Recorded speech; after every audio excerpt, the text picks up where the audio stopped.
Hello everyone, मैं हूं Praveen sir. हम पढ़ रहे थे class 10th chapter 14 sources of energy. इस वीडियो से पहले हमने सोलर एनर्जी से चलने वाली कुछ डिवाइसेस के बारे में पढ़ा था, जो कि केवल जो उनका हीट है केवल उसी के बेस पे काम करते हैं, जैसे कि solar cooker and solar water heater. वे क्या करते हैं, वे डिवाइस वे सोलर हीट्स को एब्जॉर्ब करते हैं और उसी हीट का वो यूज़ सोलर कुकर में हम किसी चीज़ को कुक करने के लिए कर सकते हैं, और सोलर वाटर हीटर में उसी हीट का यूज़ हम पानी को गर्म करने के लिए कर सकते हैं। तो चलिए आज हम एक और सोलर एनर्जी से चलने वाले डिवाइस के बारे में पढ़ते हैं, जिसे आप सब जानते हैं और जिसे सोलर सेल या सोलर पैनल के नाम से भी जानते हैं। आपने इस तरह की जो डिवाइसेस हैं वे छतों पर बहुत बिल्डिंग्स के ऊपर लगी देखी होंगी। इन्हें सोलर सेल पैनल कहते हैं। इन पैनल से हम काफ़ी लंबे समय तक हीट एनर्जी को इलेक्ट्रिकल एनर्जी में कन्वर्ट करके उसका यूज़ कर सकते हैं। ये जो सोलर सेल्स हैं ये छोटे साइज़ के भी आते हैं और बड़े साइज़ के भी आते हैं। जो छोटे सेल्स हैं सोलर के, उनका यूज़ छोटे डिवाइसेस में जैसे कि कैलकुलेटर, सेल फ़ोन, टॉर्च, इनमें किया जाता है। इनका जो सबसे मेन यूज़ है वो सैटेलाइट के अंदर किया जाता है। सैटेलाइट आप सब जानते हैं, जो सैटेलाइट्स हैं वे स्पेस में काम करती हैं, तो उनको एनर्जी के लिए इलेक्ट्रिसिटी चाहिए। तो वहाँ पर हम किसी और मीडियम से इलेक्ट्रिसिटी प्रोड्यूस नहीं कर सकते। वहाँ पर केवल एक ही तरीका है और वो है सोलर सेल पैनल। इसकी हेल्प से जो सैटेलाइट्स हैं वे स्पेस में भी इलेक्ट्रिसिटी प्रोड्यूस करके उनकी फंक्शनिंग जो है कंटिन्यूस होती रहती है।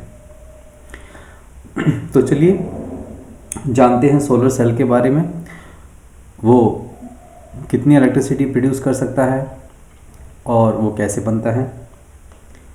तो सोलर सेल एक्चुअली में एक टिपिकल सेल है जो कि 0.1 to 1 वोल्ट डेवलप कर सकता है। इतना इसके अंदर पोटेंशियल डेवलप हो सकता है एक सेल के अंदर, और वो लगभग 0.5 वोल्ट 0.7 वॉट इलेक्ट्रिसिटी प्रोड्यूस कर सकता है एक सेल।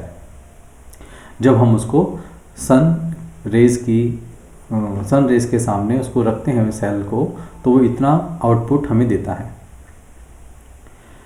लेकिन ये जो आउटपुट है ये बहुत ही कम है, इसलिए हम बहुत सारे सेल्स को सीरीज़ में अरेंज करते हैं, सीरीज़ में लगाते हैं। उनका सीरीज़ में कम्बिनेशन करने के बाद जो हमें पैनल मिलता है उसे हम सोलर सेल पैनल कहते हैं। और इसी सोलर सेल पैनल का यूज़ हम प्रैक्टिकल यूज़ में करते हैं। इससे हम एनफ इलेक्ट्रिसिटी प्रोड्यूस कर सकते हैं।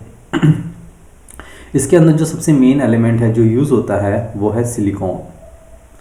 सिलिकॉन के बारे में आप सब जानते होंगे, आपने सुना होगा कि जो सिलिकॉन है वो नेचर में पाए जाने वाला सबसे अबंडेंट यानी सबसे अधिक मात्रा में पाए जाने वाला एलिमेंट है। और इसकी खास बात क्या है कि ये एक सेमीकंडक्टर है। ये क्या है? एक सेमीकंडक्टर। इसका मतलब क्या हुआ? सेमी का मतलब होता है आधा, तो सेमीकंडक्टर का मतलब ये हुआ कि ये नॉर्मल टेम्परेचर में एज अ इंसुलेटर बिहेव करता है, लेकिन अगर इसको थोड़ा हीट अप किया जाए तो ये इलेक्ट्रॉन्स रिलीज़ करता है, फ्री इलेक्ट्रॉन्स, जिसकी वजह से ये एज अ कंडक्टर बिहेव करने लगता है। इसलिए इसे सेमीकंडक्टर कहा जाता है। ये हमारे नेचर में अबंडेंट तो पाया जाता है, लेकिन जो सिलिकॉन सोलर सेल्स के अंदर, सोलर सेल पैनल्स के अंदर यूज़ होता है वो एक स्पेशल ग्रेड सिलिकॉन होता है। और इस सिलिकॉन की जो मैन्युफैक्चरिंग है वो काफ़ी कॉस्टली होती है। साथ ही इसके अंदर जो सिल्वर यूज़ होता है for the interconnection of the cells. Silver आप जानते हैं that is a very good conductor of electricity. ये भी काफ़ी कॉस्टली होता है, इसलिए सिल्वर बहुत अच्छा कंडक्टर है, इसीलिए सिल्वर का यूज़ इन पैनल्स में किया जाता है। तो जानते हैं इसकी वर्किंग के बारे में, इसकी कंस्ट्रक्शन के बारे में, इसकी कंस्ट्रक्शन कैसे होती है और ये कैसे काम करता है। ये एक स्ट्रक्चर है। इस स्ट्रक्चर को आप देखकर समझ पा रहे होंगे कि ये जो स्ट्रक्चर है ये सिलिकॉन का है। सिलिकॉन का जो सिंबल है वो क्या होता है, Si, और इसकी वैलेंसी होती है 4। इसकी वैलेंसी कितनी होती है, 4 होती है। इसलिए सपोज ये एक सिलिकॉन है और इसके बाहर 1 2 3 4 इलेक्ट्रॉन्स हैं, और इसी तरह जो इसके नेबर में सिलिकॉन है इसमें भी 1 2 3 4 इलेक्ट्रॉन्स हैं, और इसी तरह ये बाकी जो इसके जो नेबर सिलिकॉन एटम्स हैं उनके इलेक्ट्रॉन्स के साथ शेयर करके ये अपना जो ऑक्टेट है यानी 8 इलेक्ट्रॉन्स का जो रूल है उसको फुलफिल कर लेता है, और इससे जो बॉन्ड बनता है उसको हम कोवेलेंट बॉन्ड कहते हैं। तो इस तरह ये सिलिकॉन का स्ट्रक्चर है। अब इसके लिए सोलर सेल के लिए हम क्या करते हैं, सिलिकॉन की 2 लेयर्स अलग अलग लेते हैं। एक थोड़ी थिन होती है और एक थोड़ी थिक, यानी एक काफ़ी पतली लेयर होती है और एक उसके कंपेयर में काफ़ी मोटी लेयर होती है। जैसे आप इसमें देख पा रहे हैं layer A and layer B. ये जो ए लेयर है ये काफ़ी पतली आपको नज़र आ रही है, थिन लेयर, और जो बी लेयर है वो काफ़ी मोटी है, थिक है। अब हम क्या करते हैं, जो पतली लेयर है उसके अंदर कुछ इम्प्योरिटीज़ मिलाते हैं in the form of phosphorus atoms. इसके अंदर कुछ फॉस्फोरस एटम्स मिलाए जाते हैं। फॉस्फोरस की जो वैलेंसी होती है वो होती है 5। तो इसकी वजह से जो इसके 4 इलेक्ट्रॉन्स हैं फॉस्फोरस के, वो तो नेबर जो सिलिकॉन है उनके साथ कोवेलेंट बॉन्ड बना लेते हैं, लेकिन जो एक इलेक्ट्रॉन इसमें से बच जाता है, 4 इलेक्ट्रॉन इसमें कोवेलेंट बॉन्ड में शेयर कर लेते हैं इलेक्ट्रॉन्स को, और जो एक इलेक्ट्रॉन बच जाता है वो एक इलेक्ट्रॉन इनमें फ्रीली मूव करता है, यहाँ पर फ्रीली इनके बीच में आ जाता है और मूव करता है। इसी तरह जो सेकंड लेयर होती है जो काफ़ी थिक होती है, इस लेयर में इम्प्योरिटी मिलाई जाती है बोरॉन एटम की। इसमें जो बोरॉन है इसकी वैलेंसी आप जानते हैं, इसकी वैलेंसी होती है 3। तो इसके 3 इलेक्ट्रॉन्स तो इसके 3 इलेक्ट्रॉन्स के साथ बॉन्ड बना लेते हैं, लेकिन एक इलेक्ट्रॉन की कमी रह जाती है इनके पास। जो एक इलेक्ट्रॉन की कमी रह जाती है उस कमी को शो करने के लिए हम कहते हैं कि यहाँ पर होल्स क्रिएट हो जाते हैं, यानी खाली जगह, वैकेंसी बन जाती है इलेक्ट्रॉन्स के लिए। तो इससे आप समझ गए कि जो ए लेयर है उसके अंदर फॉस्फोरस मिलाया जाता है, उसकी जो वैलेंसी है 5 होती है, तो 4 इलेक्ट्रॉन्स के साथ बॉन्ड्स में यूज़ हो जाते हैं, लेकिन जो एक इलेक्ट्रॉन है वो एक्स्ट्रा फ्री इलेक्ट्रॉन इसके अंदर बच जाता है। इसलिए इनके अंदर जो इलेक्ट्रॉन्स हैं वो ज़्यादा होते हैं, और जो नीचे वाली लेयर होती है, थिक लेयर होती है, इसके अंदर होल्स क्रिएट हो जाते हैं, यानी इलेक्ट्रॉन्स की कमी हो जाती है।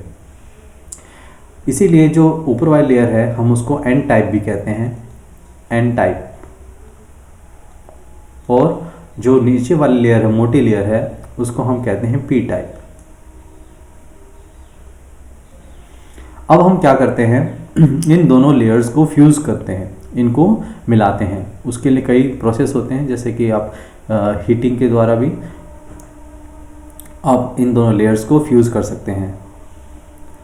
तो इनको फ्यूज़ करने के बाद क्या होता है देखते हैं। जब ये दोनों लेयर्स मिल जाती हैं, जैसे इसमें ए लेयर और बी लेयर, ये दोनों लेयर्स फ्यूज़ हो गई, हमने मिला दी। तो इनके फ्यूज़ होने से क्या होगा, जो इलेक्ट्रॉन्स हैं वो खाली जगह को भरने के लिए उनकी तरफ अट्रैक्ट होंगे, नीचे की तरफ जाएंगे, इनके पास होल्स की तरफ जाएंगे, और जो होल्स हैं वे अपने आप को फुलफिल करने के लिए इलेक्ट्रॉन्स की तरफ जाएंगे।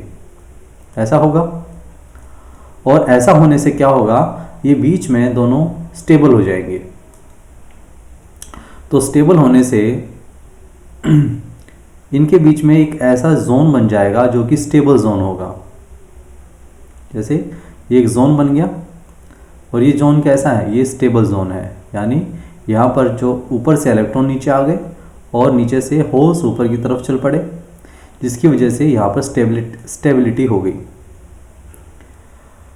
इसकी वजह से क्या होता है कि जो ऊपर वाली लेयर है, इलेक्ट्रॉन्स जब अपनी जगह छोड़ते हैं तो अपनी जगह छोड़ने से जब भी इलेक्ट्रॉन्स अपनी जगह छोड़ेंगे तो वहाँ पर क्या चार्ज आ जाता है, प्लस चार्ज हो जाता है। तो इसलिए जो ऊपर इस जोन से जो ऊपर वाली लेयर है यहाँ पर प्लस चार्ज बन जाता है, क्योंकि यहाँ से इलेक्ट्रॉन अपनी जगह छोड़कर नीचे की तरफ चल पड़ते हैं। और जो नीचे वाली साइड है, बी साइड है, जो थिक लेयर होती है, वहाँ पर जो होल्स होते हैं वो ऊपर की तरफ जाते हैं, इसलिए यहाँ पर माइनस चार्ज क्रिएट हो जाता है।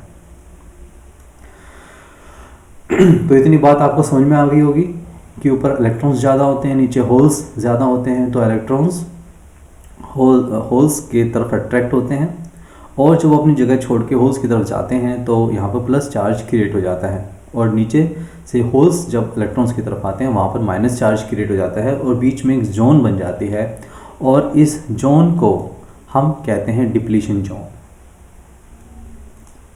Depletion zone. और इस जोन का एक और नाम है जिसे हम कहते हैं पीएन जंक्शन। जंक्शन आपको पता है, जंक्शन क्या होता है, जहाँ पर कोई चीज़ मिलती है, रुकती है आकर। तो इस जंक्शन पर क्या होता है, इस जंक्शन पर इलेक्ट्रॉन और जो होल्स हैं वो मिल जाते हैं, यहाँ पर स्टेबिलिटी बन जाती है। ये जो सिनेरियो है ये एक नॉर्मल टेम्परेचर पर होता है। इसके बाद क्या होता है, जब ये दोनों मिल जाते हैं, एक जोन बन जाता है, इलेक्ट्रॉन्स होल्स के साथ मिल जाते हैं, यहाँ पर डिप्लीशन जोन बन जाती है। अब जब हम इस पूरे इसको सिस्टम को, इस सेल को जब हम सन के सामने एक्सपोज करेंगे, रखेंगे सन के सामने, तो क्या होगा, तो चलिए देखते हैं। जब हम इस सेल को सोलर हीट के सामने या सन के सामने रखते हैं तो ये जो ऊपर वाली लेयर है काफ़ी थिन होती है, बहुत पतली होती है। ये लगभग 0.3 माइक्रोमीटर की साइज़ की होती है, काफ़ी थिन। और जो नीचे वाली लेयर है, ये जो थिक होती है लेयर, इसका जो साइज़ होता है वो होता है 300 माइक्रोमीटर। अब आप कंपेयर कर सकते हैं 300 को 0.3 माइक्रोमीटर से, तो इसके कंपेयर में काफ़ी ज़्यादा थिक है और ये काफ़ी ज़्यादा थिन है, जो कि as a transparent type behave करती है। तो जब सन की जो रेज़ हैं इसके ऊपर पड़ती हैं तो वो डायरेक्ट जो डिप्लीशन जोन है, पीएन जंक्शन है, वहाँ तक ये जो सन रेज़ हैं वो पेनिट्रेट कर जाती हैं। तो ये जो हमारा जंक्शन है, कैसा जंक्शन है, ये पीएन जंक्शन है। और ऊपर हमने कहा था ये एन टाइप बन जाता है, जो लेयर है एन टाइप, और जो नीचे वाली लेयर है वो पी टाइप। इसके बाद क्या होता है, जैसे इसके पे हीट रेज पड़ती हैं तो इलेक्ट्रॉन्स एक्साइटेड हो जाते हैं, इनको एनर्जी मिल जाती है, और इलेक्ट्रॉन्स नेगेटिवली चार्ज होते हैं, इसलिए जो पॉजिटिव चार्ज क्रिएट होता है ये उसकी तरफ मूव करना स्टार्ट कर देते हैं। कहाँ जाएंगे ये इलेक्ट्रॉन्स, जाएंगे जो पॉजिटिव चार्ज है उसकी तरफ, और जो होल्स हैं वो कहाँ जाएंगे, वो माइनस की तरफ मूव करना स्टार्ट कर देंगे, माइनस चार्ज की तरफ। तो इस तरह इलेक्ट्रॉन्स पॉजिटिव चार्ज की तरफ और जो होल्स हैं वो नेगेटिव चार्ज की तरफ मूव करना स्टार्ट कर देंगे। तो इस तरीके से क्या होगा, ऊपर इलेक्ट्रॉन्स की जो डेंसिटी है वो काफ़ी हाई हो जाएगी। इस इलेक्ट्रॉन डेंसिटी हाई होने से क्या होगा, जो पोटेंशियल डिफरेंस है वो काफ़ी ज़्यादा बढ़ जाएगा।